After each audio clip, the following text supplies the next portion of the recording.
Muito bem, começando esse vídeo com um exercício simples, rápido e prático para você ativar o seu nervo vago. A gente sabe que o nervo vago, como eu já falei lá nos vídeos no início dessa série, é o responsável por puxar o freio de mão de todo o estresse. Então, se você aí está com a vida corrida, essa vibração, esse é o som que vai te trazer a calma. O objetivo disso é a estimulação direta do nervo vago para aumentar o teu tônus vagal, reduzindo sim a tensão aqui na cervical e na região facial. Então, se você tem problema de bruxismo, está apertando o dente, rangindo o dente, isso é porque você está no modo de alerta, com a amígdala reativa a todo tempo, significa que você precisa sim puxar o freio de mão do estresse, ativando o nervo vago. Então, promove esse exercício de gargarejar, sensação de relaxamento e de regulação emocional, diminuindo também o estresse e a ansiedade. Olha só que exercício prático. Se você tirar para fazer isso umas 2 vezes ao dia, por 2 a 3 minutinhos, tá?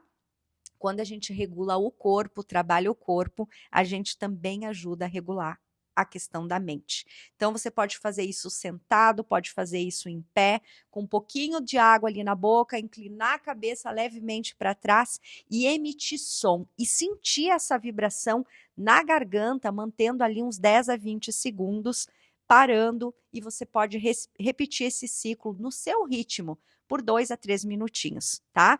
Não force a garganta, faça pausas, respire entre um ciclo e outro. E quando você vai fazendo isso, você vai sentindo que vai trabalhar com aquele nó na garganta. Sabe aquela palavra que você tinha que falar e que você não falou? O choro que você engoliu, aquele nó preso aqui, aquela coisa entalada, ajuda a dissolver isso. E isso ajuda a dissolver, então, a ansiedade e toda aquela tensão emocional após um dia estressante, ou se você aí tem bruxismo. E você pode terminar esse exercício dizendo o seguinte, trazendo para você uma mensagem acolhedora. Eu deixo a vibração passar pela minha garganta e desfazer todos os nós que estavam presos ali. É ou não é um exercício fácil para você fazer aí na sua casa para liberar as emoções que estavam presas aqui? Faz e depois volta aqui para me contar, tá bom? Beijo grandão.